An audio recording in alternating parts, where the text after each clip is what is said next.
Good evening. Good evening, everyone, and welcome to today's podcast. My name is Kareen Atijoh, and I'll be your host. Our guest for today is Lady Abha. I'm so happy to be here. I'm so pleased. I first wanted to meet you in person, though not in person, but I'm meeting you online. And her name is Adejisola Atiba. Welcome to today's podcast, and I just want to say welcome to everyone else. Thank you for taking our time from your busy schedule to be here with us this evening. And today we're going to be talking about Lady Abha's book.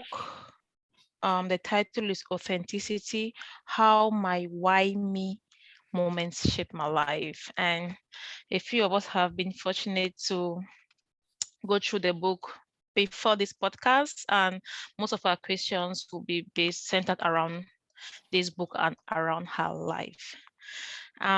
Once again, welcome, Lady Abha. Could you just tell us a little bit about yourself? Wow. Good evening, everybody. Everyone that is here, I know them personally. So I will encourage everyone to try and share, to invite people to join. When I hear that question, I wonder, where do I start from? So a little bit about myself. I always say that banking is my profession, but community is my passion. And another thing that I'm very, very thankful to God for is that He has given me the opportunity to know what my vision and purpose in life is. And that is what, by the grace of God, I'm living at work. That's what I'm living in the community, and that's what I'm living even through my book. And that is being able to motivate, inspire, support, build leaders. That is my focus in life. And if I'm doing anything out of that, it becomes something that it's not what I should be doing. Banking pays the bills. I've been in banking for over 3 decades. And like I said, community is what I love to do. And apart from being a banker, I train on diversity, equity, and inclusion and financial literacy. I support a few not-for-profit. I support organizations in the Nigerian community, in the African community, and in the Canadian community, because I'm in Canada. And inclusivity is very, very important. We cannot say we're excluded when we are excluding other people. So I try to be inclusive of everyone. So, and I'm married. I'm happy to say that my husband is on today, and my 2 boys. That's why I say I know everybody here are here. I have 2 boys. I'm a biological mother of 2, but mother of many. And I love, my 4 key, things in life is number 1, giving thanks to God for where He brought me from and where I am today. And then the second most important is my family and my community, and of course my career. So those are 4 key areas in my life. So I love to read, I love to sing, I love to write, as you can see. And I guess that's it for now. And once we go on, I'll be answering any other question that you may have. Thank you so much for that introduction. Like, you're already answering some of my questions that I was going to ask. Okay, so when I was going through the book, the first thing I read was about the author, like talking about you, about your background, growing up in Nigeria, in Ibadan. I hope I got that right, because the first time I went to Nigeria, I said Ibadan and everybody was laughing at me. So could you tell us a little bit about growing up in Ibadan and the Oyo Empire? Thank you. My family originated from Oyo State. We don't call it Oyo Empire anymore. Historically, that's what it used to be called, but it is now Oyo State. My father is from the royal family. And I actually bear my maiden name. Atiba is my maiden name. I was born in Ibadan. Ibadan is the capital of Oyo. I was born to my father and my mom, of course. My father, being a prince, is a husband to many wives and father of many children. But I'll say I'm the first of my mom. And I'm saying that cautiously because she actually lost her first child. So I became the first. And so I have a lot of siblings. I think I have about 6 siblings. And that's why I said I'm a mother of many. I've been supporting my siblings since I was very little. Growing up in Ibadan was kind of bittersweet because of certain experiences in my life. But my father loved me. I was more like the child of his old age. I was 23 years old when my father died at 85. So it was a very, very great experience for me. But it was a time that young people don't necessarily speak up. You're only seen, not heard. But I missed that because my father actually allowed me to be heard, but I didn't get, growing up is always quite interesting. But it was fun growing up with my father. My mother is a trader, and I did my elementary and high school in Ibadan before I started working. So that's about it. Thank you.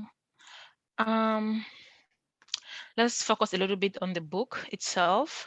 I was just, when I was going through the book, I was just wondering, like, what was your motivation? What motivated you to write this book and to get these different individuals to tell their stories?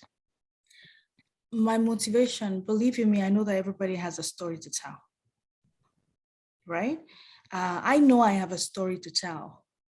And I know that we all go through life, right? And at times we just need that motivation. We need to listen to someone. We need to hear someone to be encouraged, right? Life is so, I don't like using negative words, but life could be very difficult. And so having like a blueprint that you can follow could help a lot of people. So what motivated me was that if I have gone through this, it's possible some other people are going through it. And so I decided my first book is not just going to be all about me.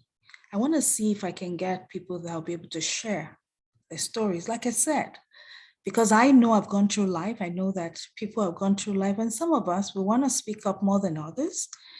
And so I decided to reach out to people in my circle of network. The people that contributed, some of them were my classmates during my executive MBA. Some of them are colleagues with RBC, and some of them are in the community. And to be candid, I reached out to over 50 people.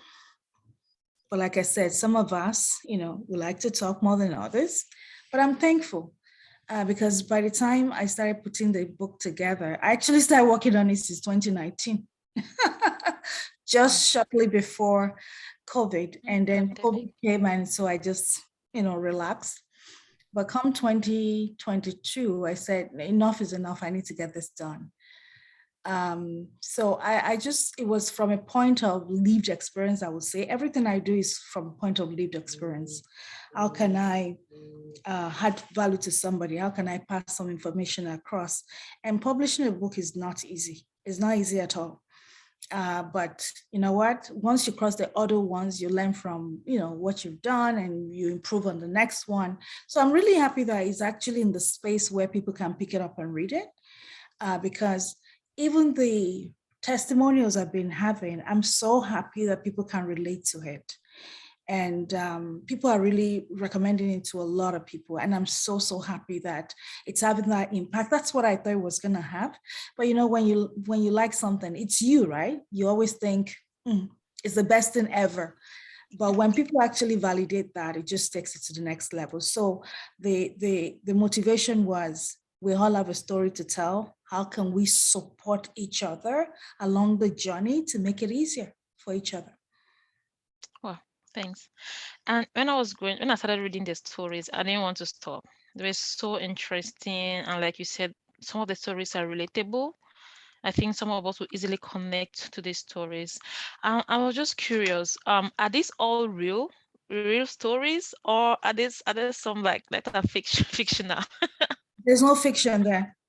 No Wow. fiction at all. Everything you see there, all of them are real. Wow. All of them are Interesting. lived experiences of people. Okay. And when you were selecting the writers, I know you mentioned that you reach out to about 50 people. Did you have any selection criteria for the writers or the storytellers, or you just reach out to just anybody? I reach out, like I said, I reach out to my network. There was no criteria at all because I know we all have a story to tell.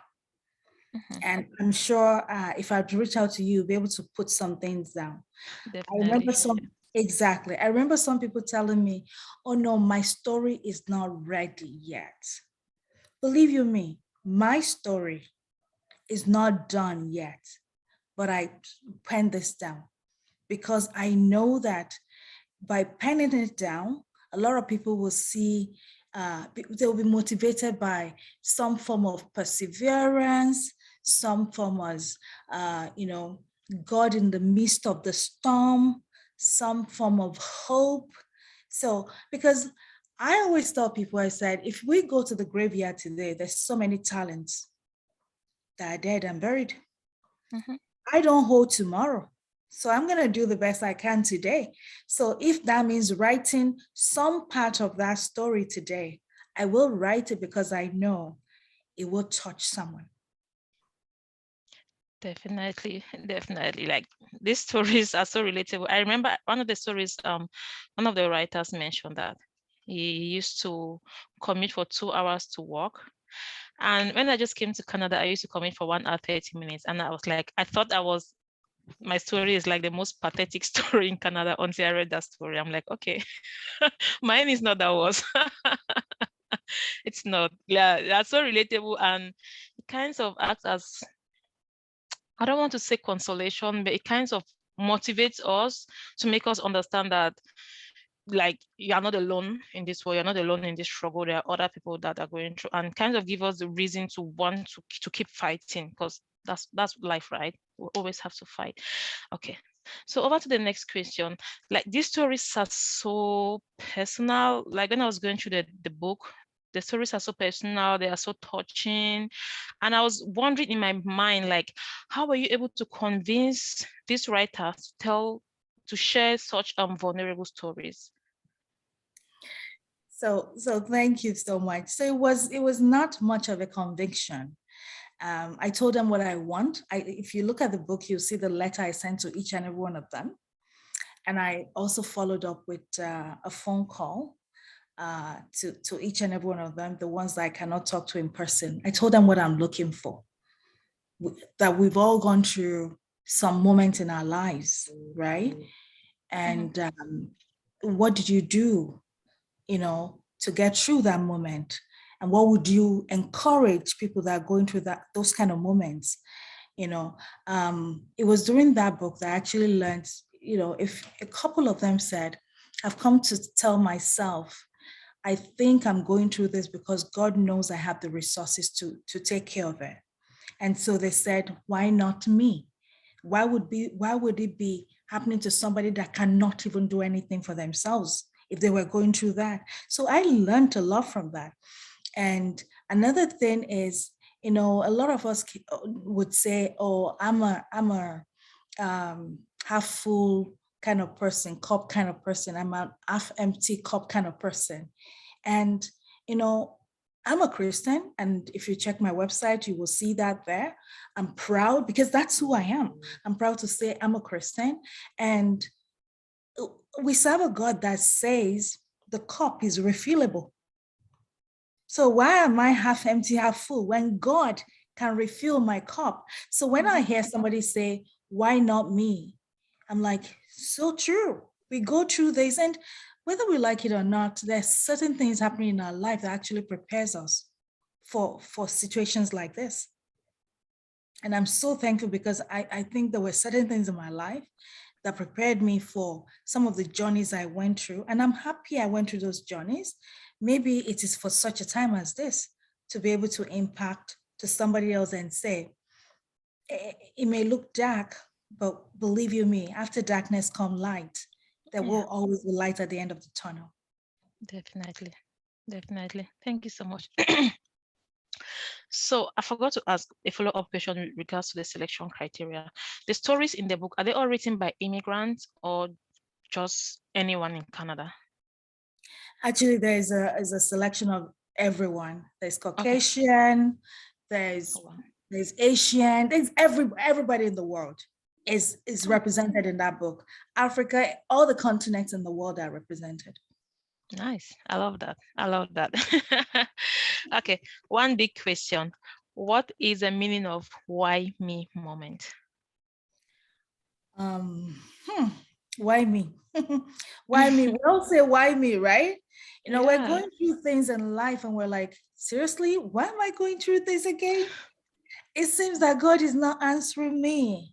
It seems that, everything just, I remember when I started working with my organization, and I was recently promoted to what we call an account manager. And I told my manager, I said, it seems like you're giving me the most difficult clients. Why? And she said, it seems like that because maybe I'm afraid to reach out to them. Maybe I feel I don't know the products and services enough. Maybe I don't feel like I can advise them enough. So at times we go through things in life, and believe you me, I've gone through things in life that I've asked God, why me? So many times, so many times. And the why me is, God, what are you doing? Are you, am I still your child? Because the word of God says I'm wonderfully and fearfully made. It said I'm the apple of God's eyes. It says my name is written on the palm of his hands. It knows every beat about me. Even if my hair drops off, it knows. So why am I going through all these trials and tribulation? And we ask that question, and everybody does. There's nobody on this planet that will say, why me? That will not say, why me? Even the rich also cries, right? Even the rich will ask that question, why am I going through this? But what I've realized, like I said, is that we go through life because of a reason. Whether it's preparing us to be to be thick skinned, I would say, or to be able to go the extra mile. It could be for anything. And so I'm so thankful that I went through some of these things. Otherwise, I wouldn't be where I am today. God there's a path for every one of us, and our paths are all different. But if you can learn from some people's shortfall, it would help than just going through life without any compass or any guidance. That's true. Like everything prepares us for the future. That's right. Thank you so much for that answer. So I want us to look at some of the fears addressed in this book, like the fear of missing out, the fear of technology, the joy of missing out, the fear of the mystery of missing out, and the fear of joining in. So I think the only one I knew before now is the fear of missing out. I learned quite a lot reading this book. So let's look at, for example, the fear of the mystery of missing out. What does that mean? You know what? You know what I like? Because you said the only thing I know before was FOMO, Yeah, right? So what this means is that the book has actually taught some people new things, right? definitely. Um, is there anyone here that doesn't have their phone beside them? No, I have both my phones in here. There you go. So, and in a day, we check our phones, God knows how many times. It's actually gotten worse. I know. Right? So why do we check our phone? What are we really looking for? You will hear a lot of people say, we got to put those phones down sometimes so that we get a breather, because I really don't know what we're reading. What are we reading? Are we reading gossips? What are we reading? What value? Seriously, if we're not using it to add value to our lives, I don't want to say it's a waste of time, but it's kind of a waste of time, right? Why are we afraid of missing out? What is it that somebody would be doing that would really mess up my life so much? Unless that person really is giving me money every day and I'm living off that person, right? So what is there to be afraid of? There's really nothing to be afraid of. Fear is something we have created for ourselves. And so I feel that if I don't check everybody's status, I'm missing out on what's happening to their lives. I feel that if I don't post, seriously, I don't even know how many social media handles we have right now. It keeps increasing and we want to be on everything. I reached out to get on TikTok. I reached out to my 10-year-old niece that tell me how to get on TikTok. She sent me the link to get there. Yeah. So there's TikTok, there's Instagram, there's so many things out there. So many. And I get it. A lot of people are making money out of it. And I'm sorry, I'm from the old school. I see most of those things as mediocrity. I'm sorry, but that's my perspective. That's what I think. If you're using social media to advertise your business, that's fantastic. It means you're using it to add value to yourself. But if all you're doing is just picking up the phone and just reading nonsense, then it's a total waste of your time. And there's one thing, there's an adage in Yoruba land that says, we cannot tie down time. The time that you've used to go on Instagram, to go on TikTok, to go on Facebook, to go on so many social media, you can't get it back. If you're going on those social media, make sure you're going on them to actually add value to yourself.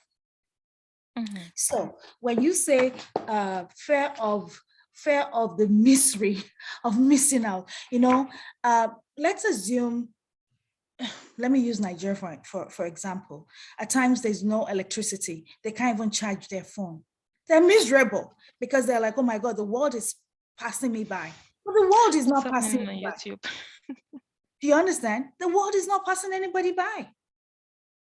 We just need to be comfortable where we are. And that's why it's so important. I don't want to go into financial jargons, but I would just chip this in. It's important to know what your goal in life is. I said it when we started. I said, God has given me the grace to understand my mission and purpose in life. Do you understand your mission and purpose in life? If all your life is all about you, then there's something wrong. It has to be, your life has to impact somebody. Whether you're using technology to do that, to add value to someone, that's great. But if all you're doing is, oh, I just want to read this story, I want to watch this, or what's happening in somebody's life or whatever, then not fun. And I know that all work and no play makes Karen a dull girl. So I know that, yes, at times we need to step back. Because for me, what do I use to step back? Like I said, I listen to music. I can just put on YouTube and I'm dancing to music. Guess what? I'm using one stone to kill two birds. I'm happy and dancing, and I'm also getting my steps. That's right. That's right. So whatever you do, just look at it and say, how can I take value from this, but not be miserable that, oh, I don't know what's happening in the world and the world is going to crash. When I was a young girl, I used to think that when I leave my family, because I was living in the boarding hostel, can you imagine that? I used to feel that when I leave my family, everything stops until I come back. Yes, believe you me, I had a very, very hyperactive brain.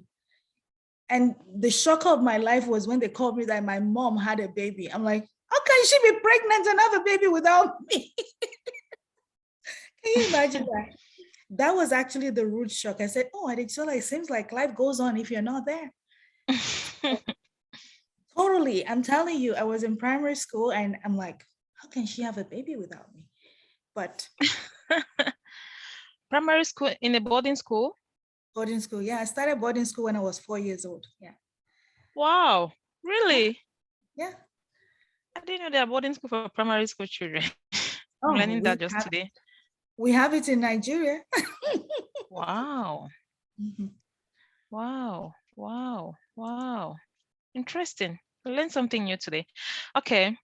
So one of the other terms is, or one of the other fear is a joy of missing out. Is there any joy in missing out?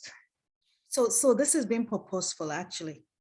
You're literally deciding that I am going to put that phone away for my own mental wellness. I'm going to put that phone away for my own well-being.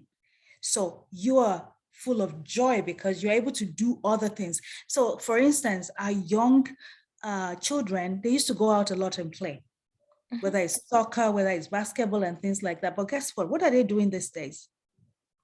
Yeah, They're the on game. video games. And when they're on video games, seriously, most of them, they gain weight because they eat, they play, they go to school, they're not even active. Active. So taking that taking that opportunity to take those devices away from them and say, you know what, maybe we're going to play a game, and then you use your brain, right?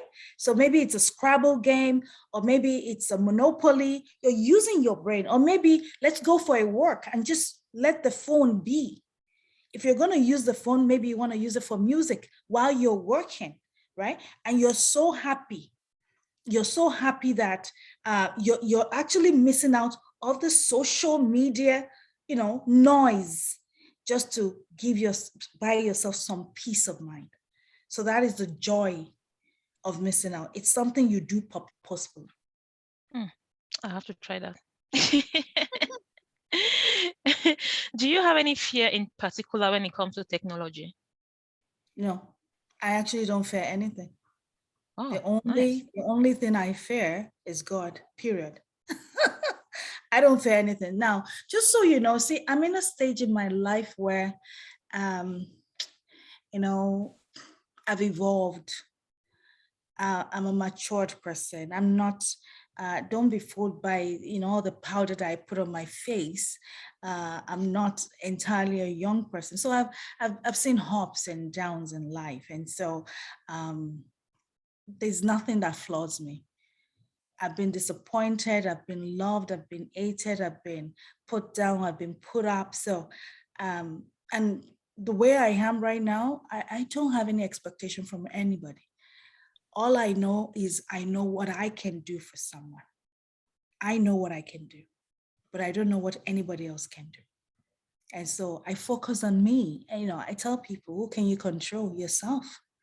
You can control yourself. You can't control anybody else. So I don't fear anything. Technology, I see it as an opportunity to learn, to sharpen my skills. Anything that comes my way, whether it's tribulation, whether it's happiness, whatever it is a moment for me to sharpen my skills. It's a moment for me to learn. It's a moment for me to grow. So technology, I love it. Whether we like it or not, it's the way the world is right now. And that's why it's so important. A lot of people are using technology to make money, but some are using it just to do what? So you gotta know what your goals are, what you're using the technology for, the impact you want to get from it. Yeah. So I That's don't right. have any fear. Feel like you're talking to me right now. I have one group chat with my friends, and there's this story that has been trending for like 3 days now back home, where four girls ganged up to beat one other girl, and it's been trending. And in my WhatsApp group, we've been talking about it for like 3 days, and we have like 500 messages. And one of my friend comes after 2 days, and she's like, "What's going on? Why are there so many messages?" And I'm like, "Huh? Are you serious? Are you living on this planet Earth?" So I just feel so guilty that I'm the one who is always updated with all social media stories. I think I need to cut my time on social media. Thank you so much for that reminder. Okay, talking about the stories in the book, like the different stories that were written by the different authors, is there any story that stands out to you particularly? Hmm. They all stand out. As you can, I mean, if you finish reading that book, you would know that. But there's one particular one I want to bring up, and I'm saying it because I have my boys on the call, and we've read it, we've talked about it, they've even written reviews about it. And the one that really seriously that really stood out to me is I'm trying to remember the title, but I know the story. Give me 1 minute. I think it's Don't Judge a Book by the Cover. I think that's the story. It talks about a young man living in war-torn Sudan. Oh, I remember that story. Yes, living in war-torn Sudan. And the first 14 years of his life, he lived in a refugee camp. That young man, I actually went to university with him here.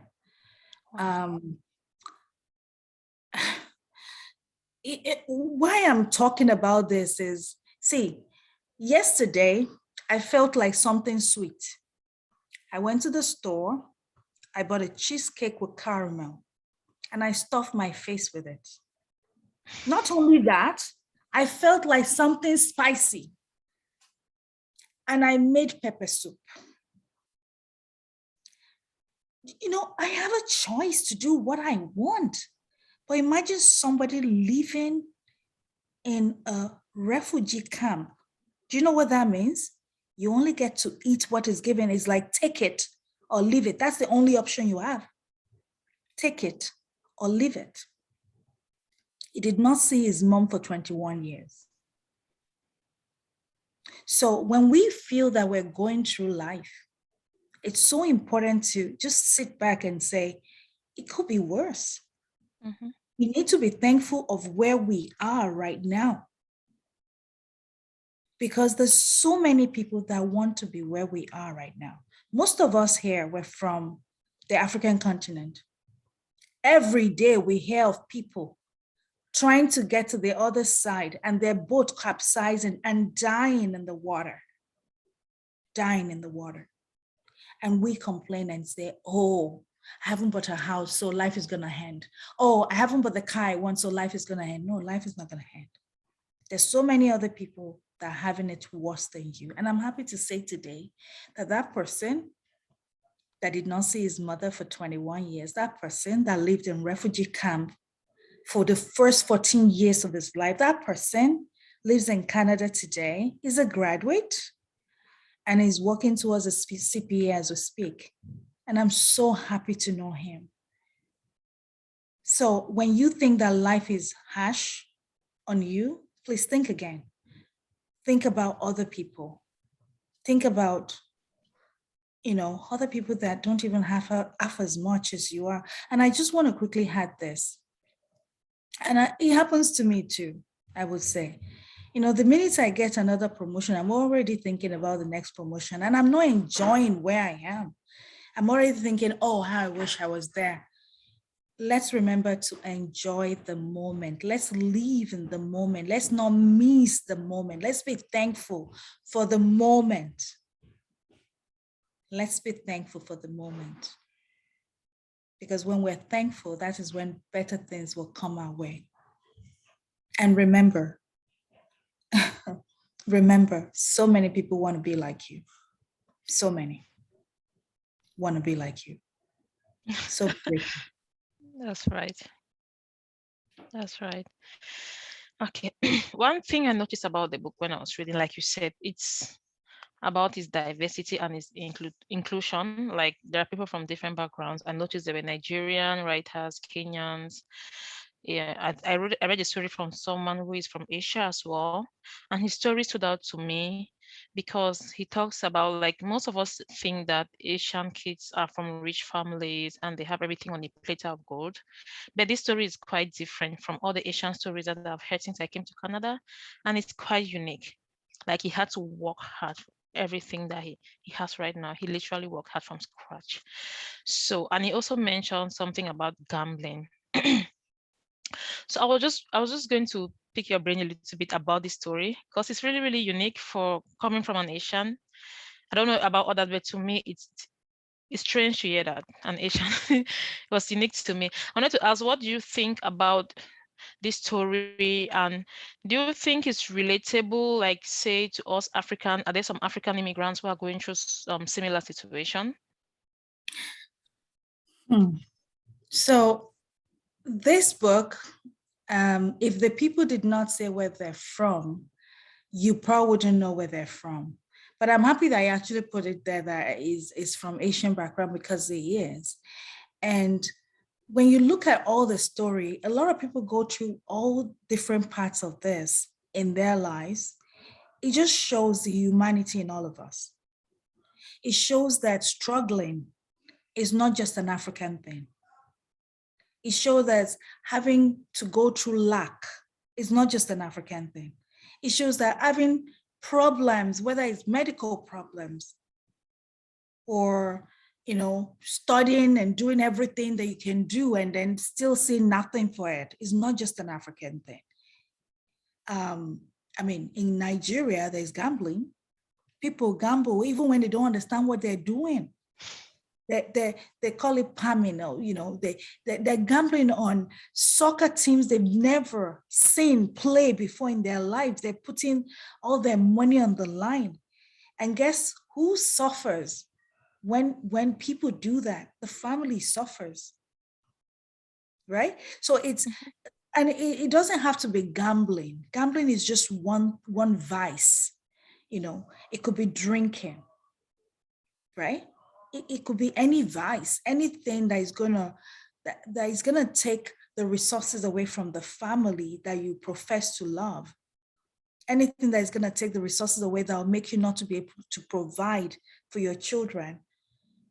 Any vice at all happens to all humans, right? So, and I understand, because when we meet some people, there's this, it's just like biases, and we just bucket people up. Oh, this person is from Africa, they're probably poor and living on the tree in Africa.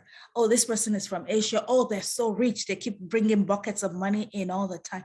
Oh, this person is from India, oh, are they from the rich part or the so we try to make sense of everybody, but we shouldn't be making sense of everybody, right? We should take people the way they are. Because if you hear, when I came into this country about 17 years ago, what I hear a lot about Nigerians is that they're fraudsters. I met so many people. I met so many people that are not fraudsters. So I'm like, who is circulating all this information? Why are we the ones circulating that we're fraudsters? Because if anybody sends me anything, that's where it ends. I don't circulate anything. I don't forward things. Even when you forward good money to me, I would type my own good money to you. That's what I do. I don't forward nonsense. I don't believe in, there's something recently that they're forwarding for Father's Day, Home Depot. It's nothing but crap. People just forward things without going through it. So why are we the ones? And when I met Nigerians that are not fraudsters, I said, but why are they saying we're fraudsters? I'm not a fraudster. Are you a fraudster? You're not a fraudster. So why are the people that are not fraudsters not speaking up? While we are allowing people to define us, put our square peg into a round hole. We shouldn't be doing that, right? And so you meeting me and saying, oh, they say Nigerians are fraudsters, she's a fraudster. And that's basically what it is. Oh, all Asians are rich, he must be rich. No, we all struggle in life.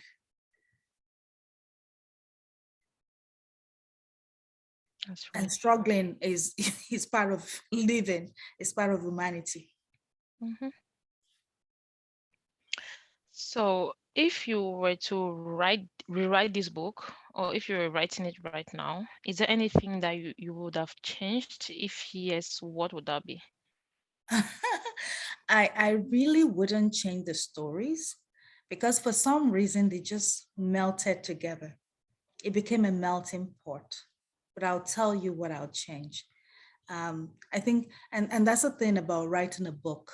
And some people may not say just because they love the author so much. But what I would change is make sure I get a good editor, because I know there were some typos in it. That's the only thing I would change. But the story itself, yeah, you might not have seen it, but I've Yeah, I didn't seen see it. it. Yeah, that's the thing. You're so entrenched in the story, you're not seeing that. And it happens when you like something, you don't see the flaws. There was one of Perspectives Nations podcast that I joined, and there was a young girl that has a YouTube channel, and she was saying, "Oh no, don't follow me if you don't believe in what I do." And another lady told her and said, "I'm gonna follow you because you're one of me. I don't need to like what you do. I'm just gonna follow you anyway." So at times when you like the person, you don't see anything. So that's the only thing I will get. I'll make sure that the publisher can do a really thorough job in editing the book. That's the only thing. But the stories, fantastic. I won't change a thing. Yeah, they're fantastic stories. So is there any target population for this book, or is it meant for the general public? And because you asked that, I'm actually going to read out, I'll read out a review that somebody wrote.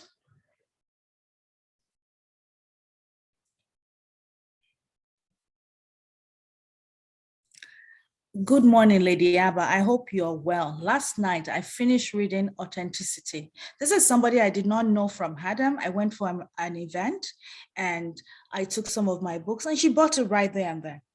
She said, I finished reading Authenticity, How My Why-Me Moment Shaped My Life. You have indeed succeeded in consoling, inspiring, and encouraging me along with many others. This 68-page book is a very easy read, yet so powerful. The stories took me on an emotional roller coaster, from the first story, which got me crying, to the second story, which filled me with hope for the future in Canada, and FA's story, which had me signing in relief. Every single page was a testament of a silver lining at the end of the tunnel.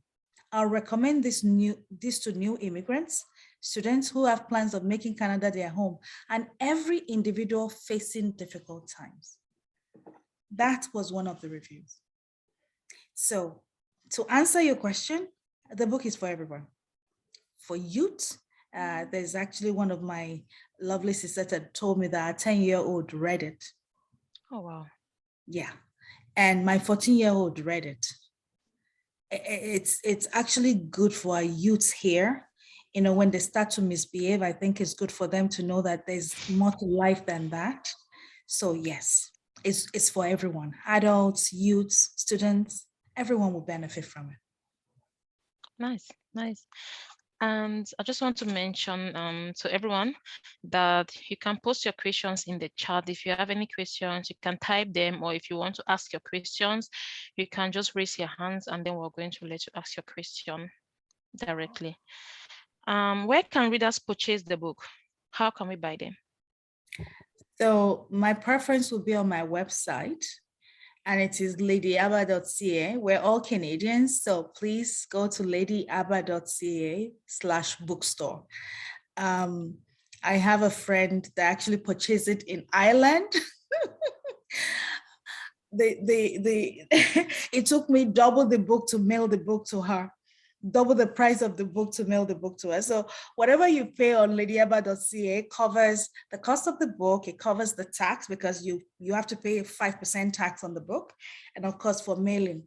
So ladyabha.ca/bookstore is my preferred. If you're in Canada, if you're outside of Canada, you can go to, it's on Amazon, it's on Google Books, it's on Kobo, and it's on Barnes and Noble. Nice. Okay. Nice. And everything we just have to order online, or can we like go to a store and buy like the hard copy? Can we walk into a store and buy a copy of the book? No, we're not there yet, and that's why we need the support of the community. the more we support each other, the more indigos of this world will take us in. No, you cannot go into a store and buy it. The closest store you can get to is using your laptop to actually buy it. So how, when you say you need support from the community, what kind of support do you need from the community so that these books can get into stores, into shelves? The support I need from the community. If all our African communities buy this book, it will become a bestseller. And when it's a bestseller, Oh, all these people will want to sell it. And makes sense. and I'm not saying this for my own book only. Seriously, we're having a lot of authors in our community now. We need to continue to support ourselves, and especially when it makes sense, right? So these books, like you heard the review, that was not something I wrote, and I've had so many reviews, and I'm actually reprinting the book to add those reviews for the next batch that I'm going to be getting. The reviews will be there so that people would, even if you just want to read the reviews alone, it will motivate you to read the book, right? So we've had so many people become publishers. We've had so many people, we have so many people in businesses. And I'm happy that I see a lot of my friends here. Thank you so much, JBKM. Thank you so much for joining. I see FTO. Oh, I think she left. She's into immigration. So knowing all these businesses and supporting ourselves is really, really fantastic. And it will build our communities up. So I want to go through the comments, some of the comments. Ayomide says, congratulations, Lady Abha, on the new book. Olagoke says, talking about being defined by others. I tell people you cannot give me a name that is not mine. And when I meet people and they ask me, hold on, I missed it. And when I meet people and they ask me, where are you from? And they sigh, oh, Nigeria? I usually retort, yes, what about Nigeria? By the time we engage in discussions, they are richly convinced that they are just having prejudices that are unfounded. Good talk, Lady Abha. Thank you so much for that comment, Olagoke. Each time I meet someone, I make sure I preach Cameroon to them. Like everybody that knows me wants to go to Cameroon, all of them, because I always tell them the good things about my country. Exactly. We need to tell the stories. We need to tell our stories. And that's why I know this, the younger generation, they call themselves Sorosoke generation. Sorosoke means speak out loud. Even the Bible says we should speak out. There's another adage in Yoruba that says, Aile soro, ibere ori buruku. You not being able to speak up is the beginning of bad things. That's what that means. You have to be able to say your story, tell your story the way you want it heard. So again, we're great people, right? We're amazing. We're great at what we do. You know, we're skillful, we're experienced, we're articulate, we have a lot of education. So what's stopping us to speak up? We need to be confident of who we are and be able to speak up in whatever circle we find ourselves. That's right. That's right. So if there are people who are thinking of becoming authors, maybe they have a fear of something, I don't know, fear of publishing. What would be your advice to anyone who is thinking about writing a book? You know what? Like I said, we now have a few authors in our community. At least I know of 1, 2, 3, 4, 5 people now that I know have published. The more we publish, the more we'll learn from each other. So you can learn from me, you can learn from them. You know, and that's the thing. Another adage from Yoruba is, when we use the two hands to wash each other, it's cleaner. See, I keep saying, I don't know, it's the night of Adejisola for me tonight. So if you wash my hand, I wash your hand, we get better. So yes, they can leverage all the authors in the community. If they reach out to me, I'll tell you my experience. I'll introduce you to other authors, and you learn their experience and you put it together and you do it better. So, and this is why I said, you support me, I support you. By doing that, we're building our community. So if you wanna be a publisher, believe you me, it's a lot of work and you need to have money. One of the other things was that I was looking for the cheapest way out. At the end of the day, it wasn't cheap at all. But when you talk to different people, you'll be fine. Just have some good money on the side, and you take it a step at a time. And I'm sure it will get better. Like I said, my next book is definitely going to be much better in terms of editing.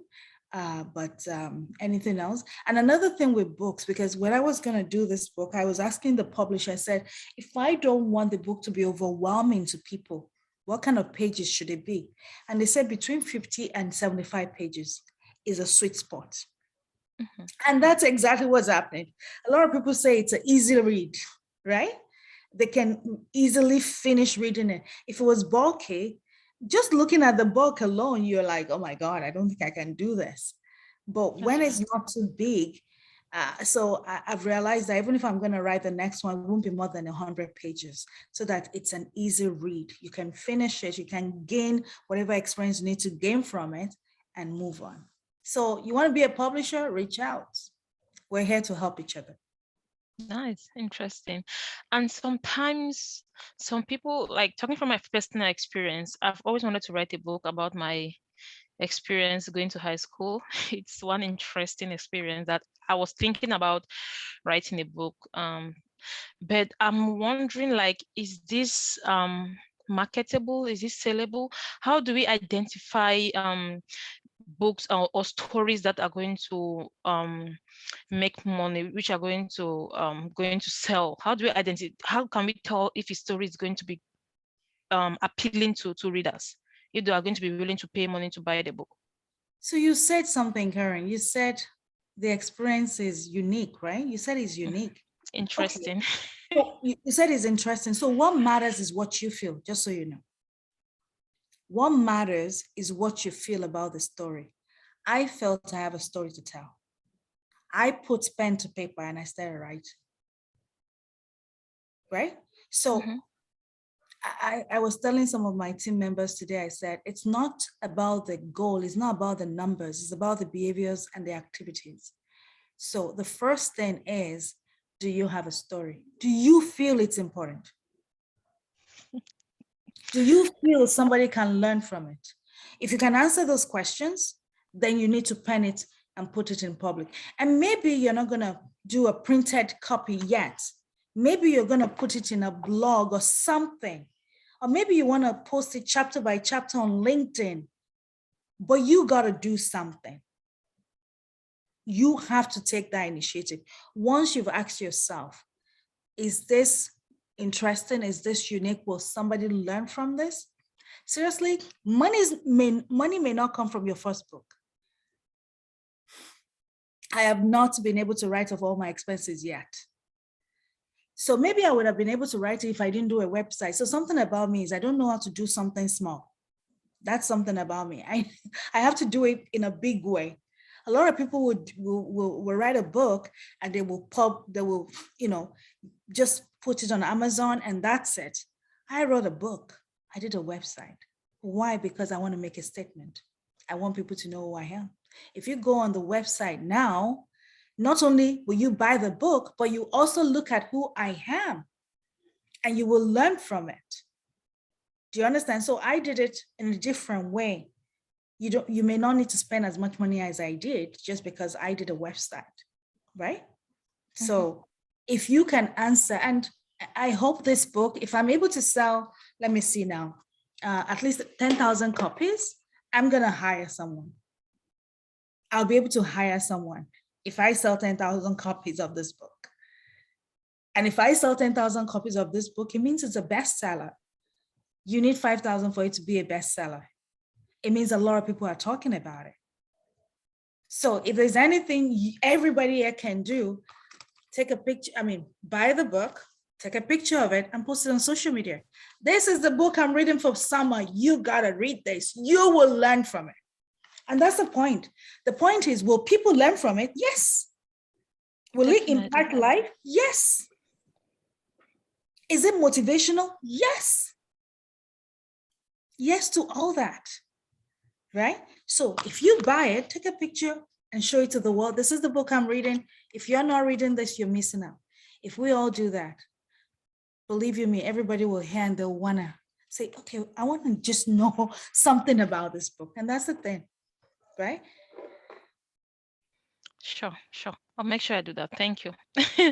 I'll make sure I post that on my social media. Olagoke says trying to put my memoir together, but starting is getting lazy.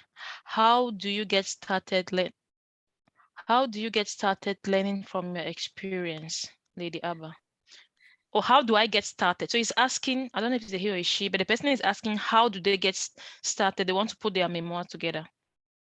So the easiest way, my brother, seriously, whenever we're trying to do good things, there's this sleep that comes to us, or something just comes.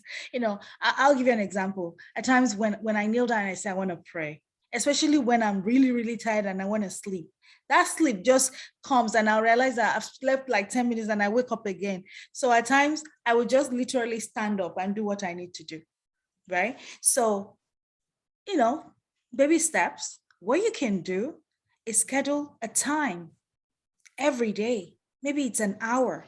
Let your phone tell you that, okay, it's that hour to sit down and write your memoir. Because if you don't set time up for it, you may not necessarily do it. You have to train yourself. It's like when we go to school, we know we have to pass the exam. We know we have to study.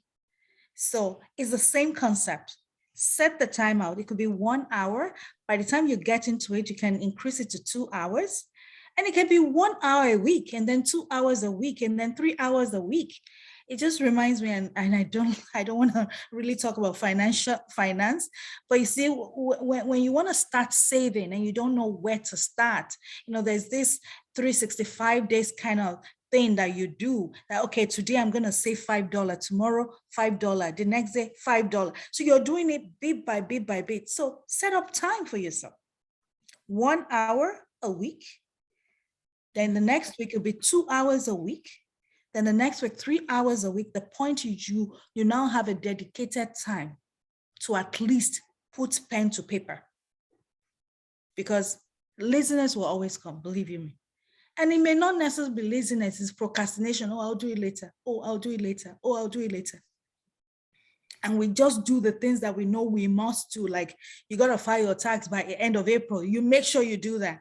But because there's no timeline, I told you I started this book 2019. 2020, I did not even think about it at all. 2021, I started thinking about it, but I was now thinking, okay, I need a cheap place to publish it. 2021, I told myself, I said, don't you think enough is enough? You already have the stories anyway. I have gotten the stories in 2019. It's just putting it together, putting the author, putting the preface, putting all those little things. And those things, I will be guided by the printers. They were the ones that said, okay, you got to write this, you got to write this, you got to write this, you got to write this. They will guide you, right? So I had to tell myself, enough is enough. I'm doing this, right? So with you're trying to put your memories together. You said, set that time and be true to yourself. When you set that time, don't use it to do anything else. Again, drops of water makes an ocean. Every single step will take you to your destination. So step by step, you will get there. Okay. And thank you for that advice. One other question, is there a minimum number of pages, a recommended minimum number of pages in a book? The minimum that they said is 50. Oh, minimum is 50. Okay. Yeah. The minimum, so there's so many other things in front, like the title page, about the author, the dedication, the acknowledgement.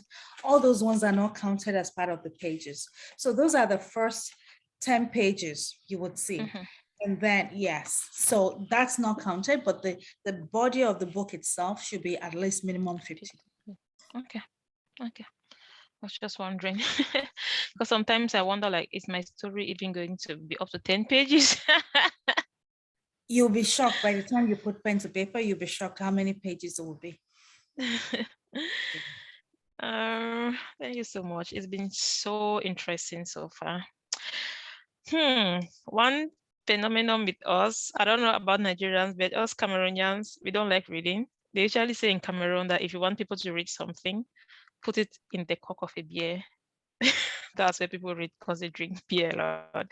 So most people complain that, oh, I don't have time to read.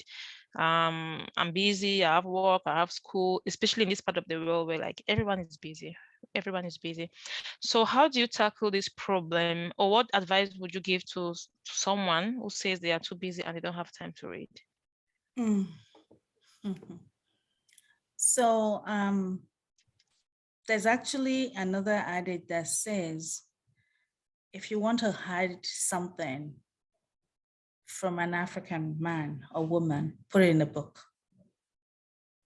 I've heard that a lot.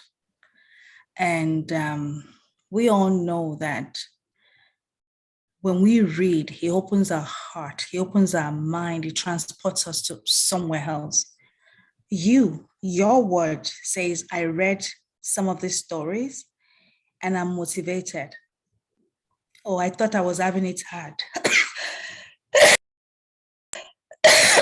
Excuse me. I think I've become dry throat. I'm pouring a bottle of water. Yeah, I think I need water. I hope one of my sons can hear me coughing and get water from me. Because I know they're listening to the event. So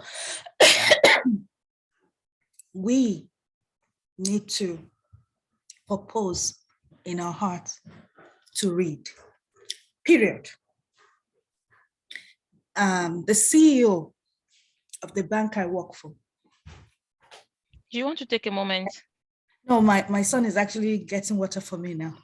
Okay. He earns over $14 million a year.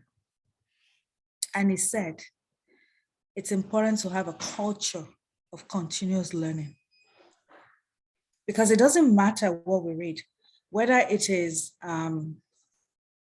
educational, whether it is for leisure, we will gain one thing from it, right? So if somebody that is already earning, thank you. If somebody that is already earning 40 million is saying you have to have a culture of continuous learning, I don't know why we cannot read though. Because in reading is when, even the Bible says we need to sharpen our skills, right? It is in reading that we can actually add value to ourselves. So I would say, again, it's just like joy of missing out. That is when you can put your phone down and pick up a book and read it. We have to be strategic. We have to be intentional. We have to do it on purpose. It's not something that will say, oh, it will happen. Reading does not just happen. So it's just the same thing, even if it means setting a particular time in a week and say, okay, every Friday, I will read a book. Or I will start to read a book, because you don't need to finish it. And by the time you said it, there's so many people that told me when I took the book, I could hardly drop it. I wanted to finish it. My girlfriend, she's on the she has joined the meeting, Edosa. She said, when I took your book, I read it till 3 a.m. And she said, I told myself, Adejisola is not going to give me money for reading till 4 a.m. or 5 a.m. And you have court tomorrow. She said, lawyer. She said she had to drop it and say, it's like I'm beginning to get addicted to this book, you know? And that's the thing. When you read it, something will want to make you want to go back to finish it. So just like I said before, for Mr. Olagoke that says he's trying to put his memo together, set time. It could be Friday evening. It could be Saturday morning. This is the time. This is my time to invest in myself, to read a book, to read something. And a lot of us, I love my hard copy. I love, making sure I hold on to something. I just like touching something. But there's the ebook too. And the computer these days, they keep updating them. You can click on it and it will read it out for you. Right? So you don't need to do too much. You just need to sit down and hear somebody, the computer reading the book for you. So whether you like to do it digitally or you like to do it hard copy, do something. Set time out to add value to yourself, to sharpen your skills, because it is in reading that we're able to be the best we can be. Okay, all right. Thank you so much. Thank you so much. So I was thinking of giving you a few minutes to catch your breath while we call on Edosa. Coincidentally, you just mentioned her. And we were hoping on calling on her to tell us a little bit about the elections, because she's running for councillor and we already have 16 participants. These are 16 potential voters.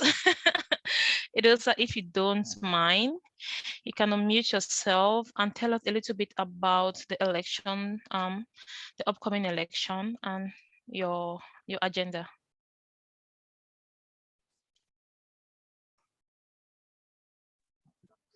Hi, good evening. So sorry, I'm driving.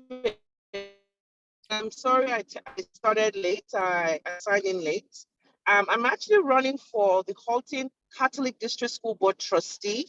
That is non-partisan, meaning I'm not in any political party. The Catholic School Board trustee is just people in the community that would govern the relationship between the provincial government, which legislates the board, as well as the Catholic schools. So the election is on October 24th. Thank you so much for acknowledging that today, and I appreciate it. And thank you, Lady Abha, for always being a visionary leader to the communities, not just in Halton region, but across the GTA. I don't want to take too much time, but thank you so much for acknowledging that. The election is the 24th, is a Catholic school board. You have to be a registered Catholic to vote. And I look forward to everyone's support. Thank you again. One last question before you go. Any Catholic all over Canada can vote, or just Catholics around the area, the city where you live? How does it work? So it is an election that pertains to your riding. So for instance, you can't vote if you're not living in that ward. It's a municipal election, meaning it's more like the municipality of each region. So for the region of Halton, you have 9 positions available for the board, and it's based on the population. So for instance, for Milton, you have two members that will be elected. For Halton Hills is 1, for Oakville is 3, and then Burlington is 3. So you have to live in my ward to vote for me, so to speak. So I'm in Ward 2 and 3, and there are 5 Catholic schools in that ward that would be that I would be their overseer if I'm elected or when I'm elected. So that's how it works. It's by wards. You vote by wards. Okay. When you're elected. And you vote during the municipal election where you will be electing the mayor, and the councillors for the different wards in the whole region. Oh, okay. Interesting. And is there any way we can support you, your candidacy? Apart from voting, like someone like me, I don't live in your ward. So is there any other way I can support you? Thank you for that very good question. I'm really grateful and excited to hear that. Yes, you can support me by disseminating, sharing my candidacy, sharing my manifesto on your social media platform. You can also support me by donating to eadamsidode@gmail.com. It goes directly towards the election materials that I need to put together, such as the pamphlet, the posters. And you can also support me by helping me to knock on doors when I have to start knocking on doors in the month of September and August and September this year. So you can volunteer to support me to do that. Once again, The email address to send your support, whether you want to volunteer or you want to donate, is eadamsidode@gmail.com. Thank you. Okay, thank you so much. So Lady Abha just shared her email address in the chat for those who want to support. I just want to let you know that we as Perspective Nations are going to reach out to you for more information so we can publish it on our social media handles. Thank you. We have 15 more minutes to go. Is there any question? If anyone has any question or any contribution, you can type them, or if you want to talk, you can raise your hands. We're going to give you the floor. I guess Lady Abha has had enough time to catch her breath. Oh my God, I'm so sorry for putting you on the spot for 1 hour 30 minutes. We still have a few more questions before we end the podcast for today. I know you've already told us about some of the feedback that you've been getting from the readers, but generally, what has been the feedback generally? I know you've mentioned 2 already, but apart from the 2 that you've mentioned, what has been the feedback generally from the readers? The feedback has literally been the same, really. People have talked about being inspired, being motivated, and, encouraged to go the extra mile. So it's all of this, because there was, I posted, there's even my friend from Highland that actually sent a video, that I just need to send this video, and encouraging everyone to actually get the book. You got to find value in it for you to say that. So everybody's saying the same thing in different ways.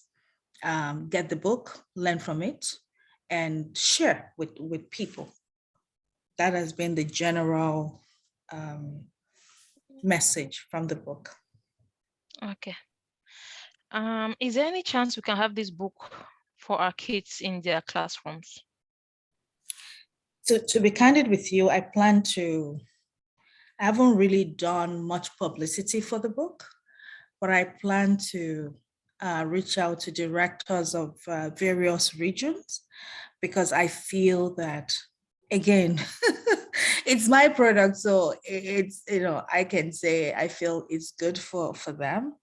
But when they say it, when they read it, at least they'll be able to make that decision themselves. Because we have children that they have these entitlement behaviors. And so this will give them some sort of life lessons to know that, the sun doesn't rise and stop at their foot just because they live in Canada. Talking about that, there's a question I actually want to answer. You've not asked it, but the question is, who is Tunde Dimeji and his impact on you being able to become an author? I do want to answer that. And apart from Tunde, who are the others you dedicated this book to, and why? So I always believe in giving honor to honor is due. Like I said, I'm bearing my maiden name. Atiba is my maiden name. Tunde Dimeji is actually my husband. Yoruba will say, Olowo ori mi ale lomi.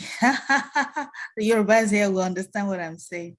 Meaning is the owner and the owner of my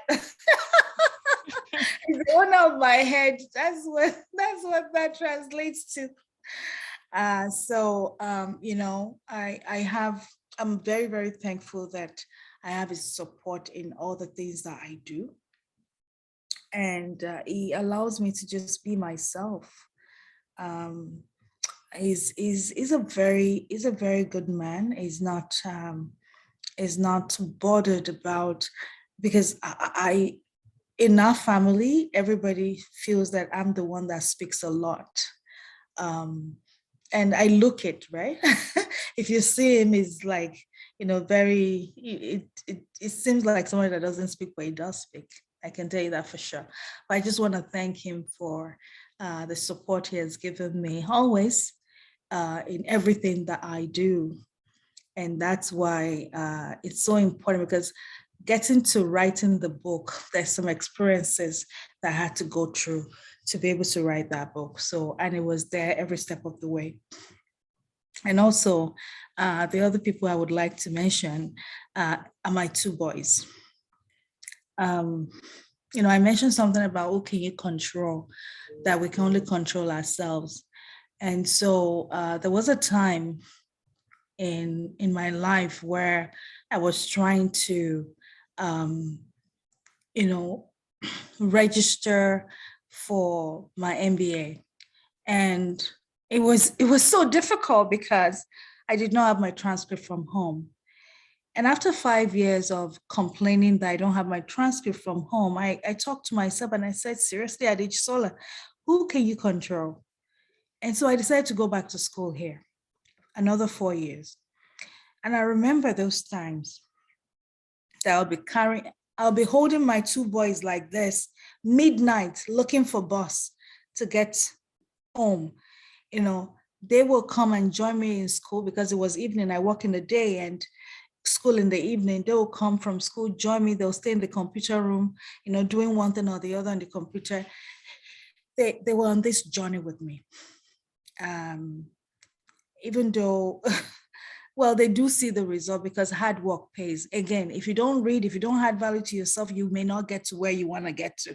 So they see the hard work. And I hope that they look at me and see a role model that they can emulate and say, you know what, if my mom can do it, I can do it. And even at my age, even though I finished high school at age 16, I did not become a university graduate until 35. Wow. So you can see there's a lot of story there.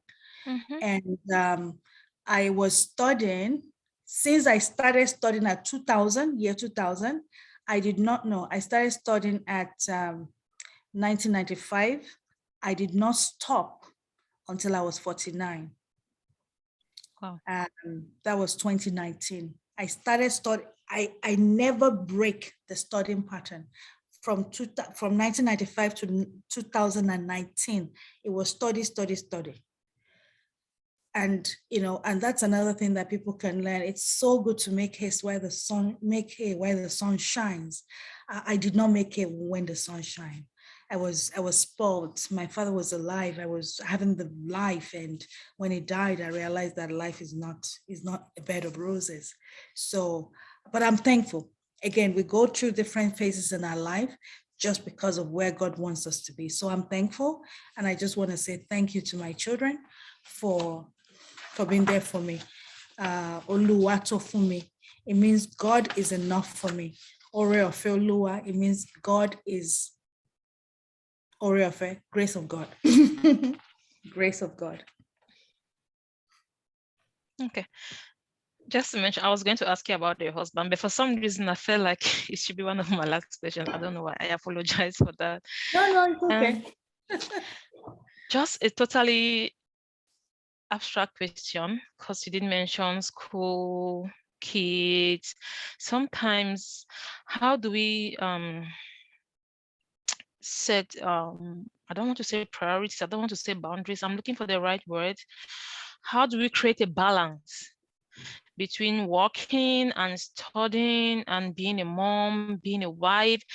I feel like it's hectic sometimes. Sometimes people break down, people have like cardiac arrest, stroke. How do we strike a balance between doing all of these things at the same time? So the first answer to that question is read authenticity, and you will gain insight. You will gain strength. You'll be motivated when you read it, that, oh, somebody has done it and you can do it too, right? So read authenticity, but striking the balance, seriously, what are you trying to achieve? That's what matters most, Karen. What are you trying to achieve? What is the end goal? Why are you doing what you're doing? I did what I was doing because I wanted better. Not just for myself. I wanted better for myself. I wanted better for my children. I'm the first of many children, and I take care of my younger ones, and I wanted better for them. So I have something that is pushing me, because if something is not pushing you, got to push something. So something was pushing me to achieve, right? And that's the point. What's the end goal? And that thing that's pushing you will make you continue. But in case that thing does not make you continue, take authenticity and read it. Read it and be motivated, be inspired to do what you got to do. There's a few hand raised. Yeah, A lot of my sisters join me. Thank you, Abiola. Thank you so much. Nice to see you. We're Thank you, counting down. Moso.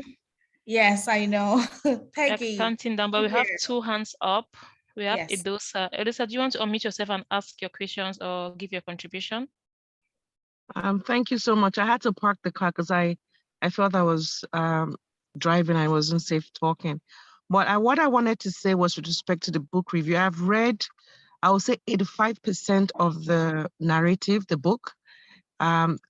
It obviously, what I wanted to say with respect to my review of the book is it's a powerful history that we need to document. And I'm so glad that this book came out because it will be a reservoir for people who would come in the next 2 or 3 generations. That's how I look at life. I look at your footprints here matter for the next 2 or 3 generations so that when they do come here and read authenticity, they would feel connected and they will feel that the tenacity to strive to be better is possible because the book gives you a rich, varied story of people's lived experiences. And I think that just also throws light to the author who feels that it's important for us to document this history because if we don't document our history, whether you're a first generation Canadian or whatever generation you want to call yourself, who is going to document it? And who do you want to actually record your history the way it is, the truth of it? Because oftentimes our history, and the reason why we have crisis in this world is people don't know their history. They don't know where they're from. They don't know who they are. So authenticity really documents the history of people's lived experience, whether they were going through a challenge in life or whether how they came to Canada or wherever they're living. Most of them came to Canada. It tells the next generation that yes, people have lived this story and they came out with challenges, but they were overcomers.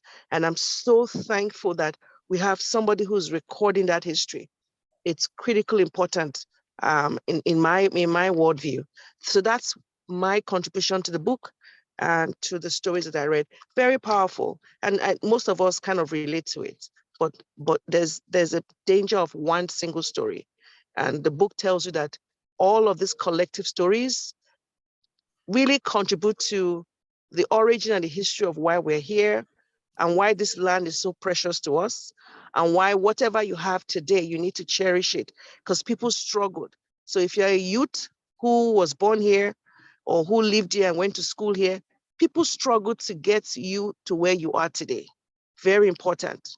Just like the Supreme Court Justice of the US, there were slaves who died in the ships, slaves who were beaten, slaves who went through hardship for her to be a Supreme Court today. That's the history that we're being recorded in authenticity. Thank you so much for listening. Thank you so much for that contribution, Edosa. We also have Ntongwana Foche, whose hand is up. Do you want to unmute yourself? Yes, thank you. It's really a privilege being listening to you. You started with the fears of this, and I was amazed that a lot of the things that you touched, I could say I'm a victim of it. Like you talk about going to look at the phone and so on. We always talk about fear of missing out in terms of trading, stock exchange, Bitcoin, and so on, where a lot of Africans have become victims of scamming. But you really touch home on the fear of this, and you've just been amazing. I think it's really nice to hear from you. I've not read the book yet. It's actually the second book that Perspective Nation is highlighting. The other one they did, it just arrived about last week. I've not started reading by Dennis Grant on racism. And it's also another sister. So it's really nice to see that sisters are leading us in our community. For me, I'm really honored.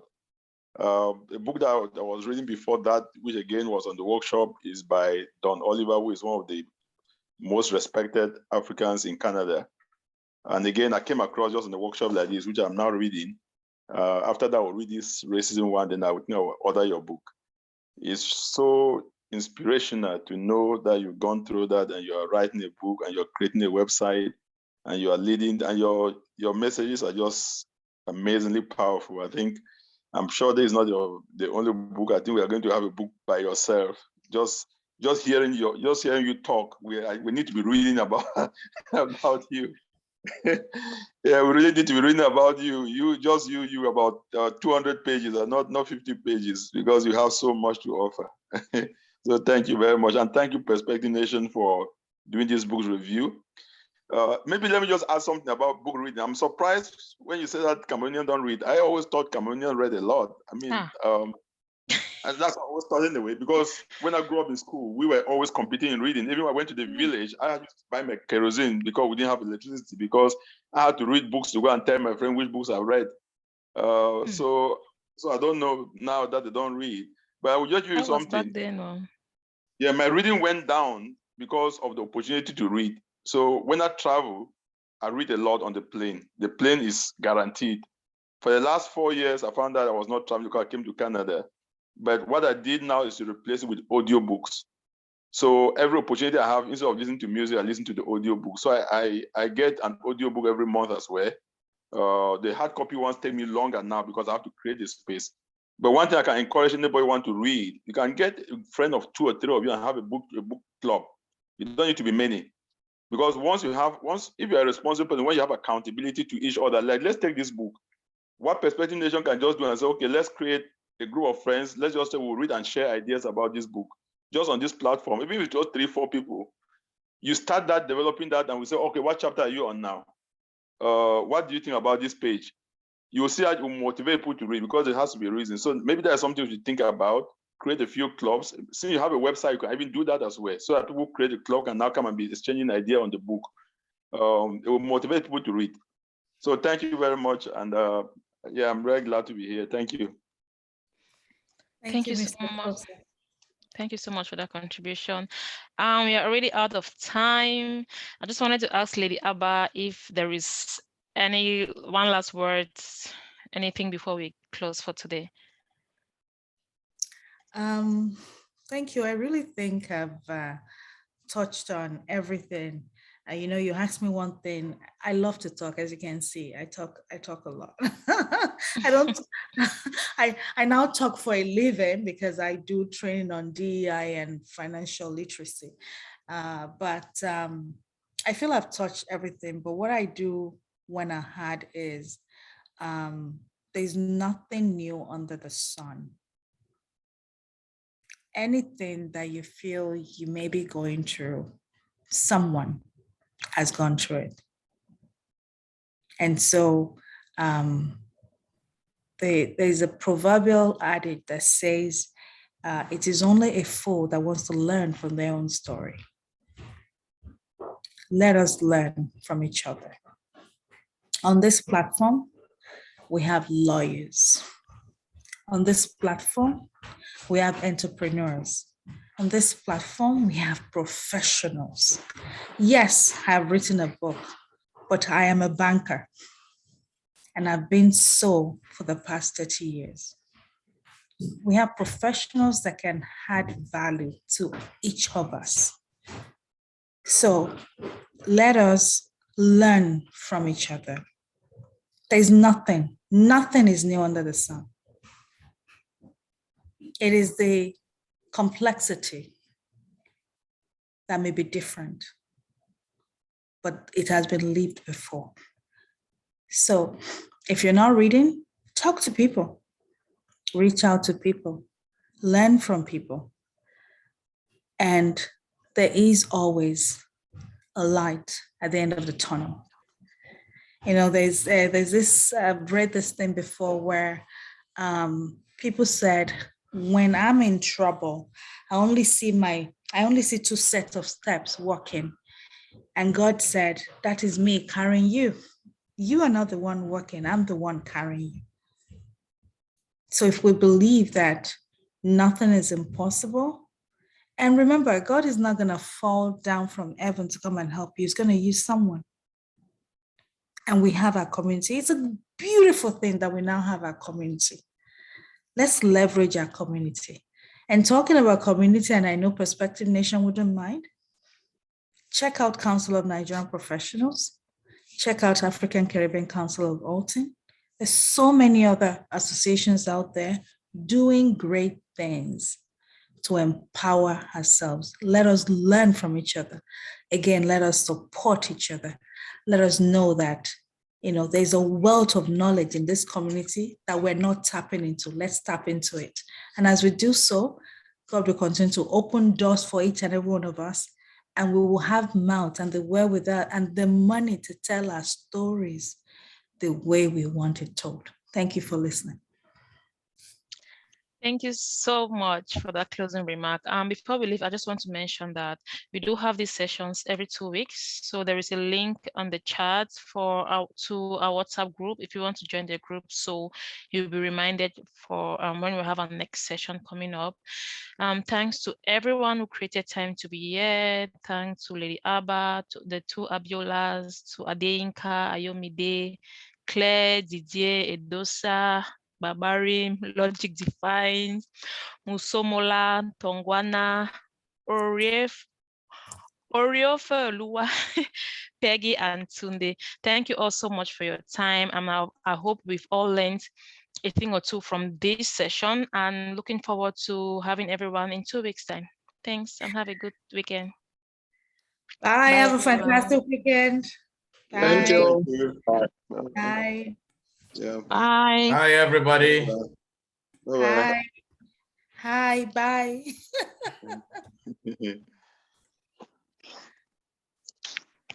Great job, guys. Really, really good. It's a nice interview. You haven't stopped recording.